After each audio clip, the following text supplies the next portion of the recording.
Live from the world's capital markets, here are the latest financial headlines brought to you by News Factory. Hello and welcome to Monday's Daily Financial Review. Here's what's making the headlines in the markets today. The dollar dipped a slight 0.2% against the yen in the last session. The CCI indicates an oversold market. After a 1.3% dip during the last session, the Bitcoin-dollar pair closed 0.8% in the red. The ultimate oscillator is giving a positive signal. The Aussie dropped 0.6% against the dollar in the last session. The Williams indicator is giving a negative signal. The oil-dollar pair dove 3.4% in the last session. The stochastic RSI is giving a negative signal. Coming up, the choices from our chief analysts for today. British stocks ended flat on Friday as investors reacted to mixed economic data this week that left the Bank of England uncertain about the UK's economic and monetary policy outlook.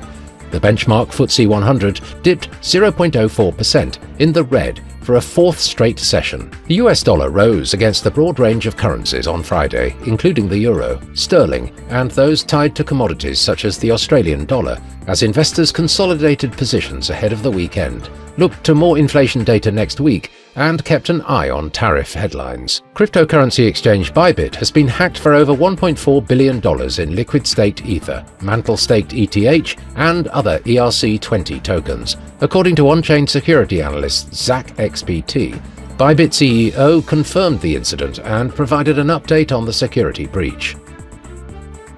Those were today's major economic events. And now, moving on to world financial headlines. The US 6-month bill auction will be released at 16:30 GMT. The US Chicago Fed National Activity Index at 13:30 GMT. The US 3-month bill auction at 16:30 GMT. The Austrian HICP will be released at 8 GMT. The Belgian leading indicator at 14 GMT. The Eurozone's harmonized index of consumer prices at 10 GMT. We hope that you've enjoyed Monday's financial review. On behalf of all of us here, we wish you a productive trading day. Be sure to join us tomorrow morning for the latest news and events from the financial markets.